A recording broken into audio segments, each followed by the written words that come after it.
Hi golden viewers, అందరూ ఎలా ఉన్నారు? బాగున్నారా? మనిషి అన్నాక అన్ని పనులు వచ్చి ఉండాలి, అది నా అభిప్రాయం అండి. ఏ వేళకి ఏ పని అవసరపడుతుందో తెలియదు కదా, అందుకే చెప్పానండి అన్ని పనులు వచ్చి ఉండాలని. మనిషి అన్నాక కాసంత కళాపోసన ఉండాలి కదా. శారీకి కుచ్చులు వేయడానికైతే ఆర్డర్ వచ్చింది. అలా నేను శారీకి అయితే కుచ్చులు వేయడం మొదలుపెట్టాను. శారీ కాంబినేషన్ అయితే బ్లూ అండ్ రెడ్ కలర్. ముందుగా అయితే నేను బ్లూ కలర్తో మొదలుపెట్టాను. చాలామందికి అయితే ఈ కుచ్చులు పెట్టడం వచ్చు, కాకపోతే రాని వాళ్ళ కోసమని మరొకసారి చూపిస్తున్నాను. ఒక ఫాల్ది అట్ట ఉంటుంది కదా, ఆ అట్టనైతే తీసుకొని మనకి కావాల్సిన సైజులో అయితే దాన్ని మర్చేసుకొని పెట్టుకోవాలండి. మనకి ఏ కలర్ కాంబినేషన్ అయితే ఉంటుందో శారీకి, ఆ కలర్ కాంబినేషన్ అయితే థ్రెడ్ అయితే తీసుకోవాలి. సిల్క్ థ్రెడ్ మాత్రమే వాడాలి. ఆ అట్ట ముక్కకి సిల్క్ థ్రెడ్ని అయితే 150 నుండి 200 వరకు అయితే చుట్టుకోవాలండి.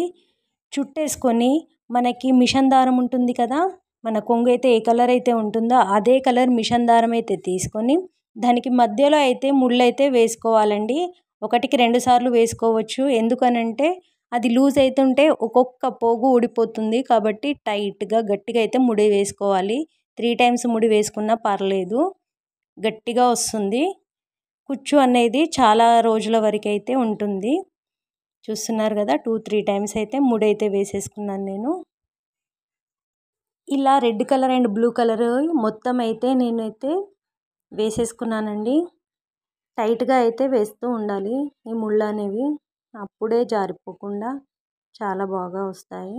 మధ్యలో అయితే ఇలా అనేసుకొని కట్ చేసేసుకోవాలి, మిడిల్లోకి కట్ చేసేసుకోవాలి. కట్ చేసుకున్న తర్వాత అయిపోద్ది. అలా అన్నింటినీ పెట్టేసుకొని వాటికి పూస అండి, వాళ్ళు చెప్పిన కాంబినేషన్లోనే పూసలు అయితే తీసుకొని పూస అయితే ఎక్కించుకున్నాను. బ్లూ కలర్వి అండ్ రెడ్ కలర్వి మొత్తం ఫినిష్ చేసి అన్నింటినీ అయితే ఇలా రెడీ చేసి అయితే పెట్టేసుకున్నాను. Red and blue colour combination sari కాబట్టి రెడ్ అండ్ బ్లూ కలర్ వేసేసుకున్నాను. అయితే మనకి శారీ లెంత్ అయితే ఎంతైతే ఉంటుందో అంతకి 2 ఇంచెస్కి ఒకటి చొప్పున నేనైతే వీటిని కట్టుకుంటూ పోయాను. 2 ఇంచులకి ఒకటి ఫస్ట్ మార్క్ వేసేసుకొని తర్వాత ఒక థ్రెడ్లోంచి ఒక పొరను తీసేసుకొని ఒక పొరకి మాత్రమే సూదిని ఎక్కించుకొని ఇలా చూపిస్తున్న విధంగా కుట్టుకుంటూ వెళ్ళిపోయాను. కాస్త కుట్టొచ్చిన వాళ్ళకైతే ఐడియా అయితే ఉంటుంది. ఇలా కుట్టేసుకుంటూ అన్నింటినీ అయితే ఫినిష్ చేశాను.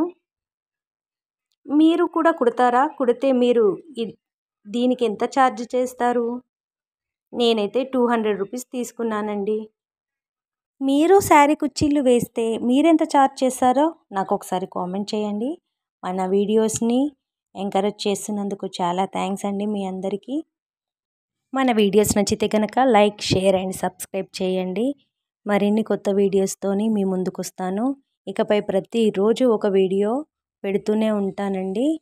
ఇలా అక్కడ వేస్తూ వెళ్ళిపోయాను. ఎవరైనా ఎక్కువగా ఛార్జ్ చేస్తే వాళ్ళకి 1 ఇంచ్కి ఒకటి కూడా మనం వేయొచ్చండి. కాకపోతే అదైతే ఎక్కువ అవుతుంది రేట్ ఆఫ్ కాస్ట్. కాబట్టి వాళ్ళు ఎంతైతే ఇస్తారో, వాళ్ళు ఎంతైతే పే చేస్తారో దానికి తగ్గట్టే మన వర్క్ ఉంటుంది కదా, వర్త్ అయితే ఉంటుంది. ఇప్పుడైతే అసలైన టాస్క్ చూపిస్తున్నారు కదా, ఇలా గోల్డెన్ కలర్ అయితే థ్రెడ్ తీసేసుకొని ఆ థ్రెడ్ని అయితే ఇలా చూపిస్తున్న విధంగా రౌండ్గా 2-3 టైమ్స్ అయితే చుట్టుకోవాలండి. చుట్టుకొని ముడి అయితే వేసేసుకోవాలి. నాకైతే ఇది టాస్క్ అండి. ఎవరైనా పక్కన పట్టుకునే వాళ్ళు ఉంటే త్వరగా అయిపోతుంది. ఇక అలా ఇలా కష్టపడి అన్నింటినీ వేసేసి మిగిలిన దారాలని కూడా కత్తర్తో నీట్గా అయితే కట్ చేసుకున్నాను. చూపిస్తున్నాను కదా, ఇలా అయితే అన్నీ వచ్చేసాయి. శారీకి అయితే కుచ్చులు రెడీ అయిపోయాయి. కానీ చూడ్డానికి మాత్రం కాంబినేషన్ మాత్రం సూపర్గా ఉందండి. ఇలా శారీ కాంబినేషన్లో అయితే చాలా బాగుంటుంది. సింగిల్ కలర్ కూడా వేసుకోవచ్చు, డబుల్ కలర్, త్రిబుల్ కలర్ వేసుకోవచ్చు, అది మన ఇష్టం. ఓకే.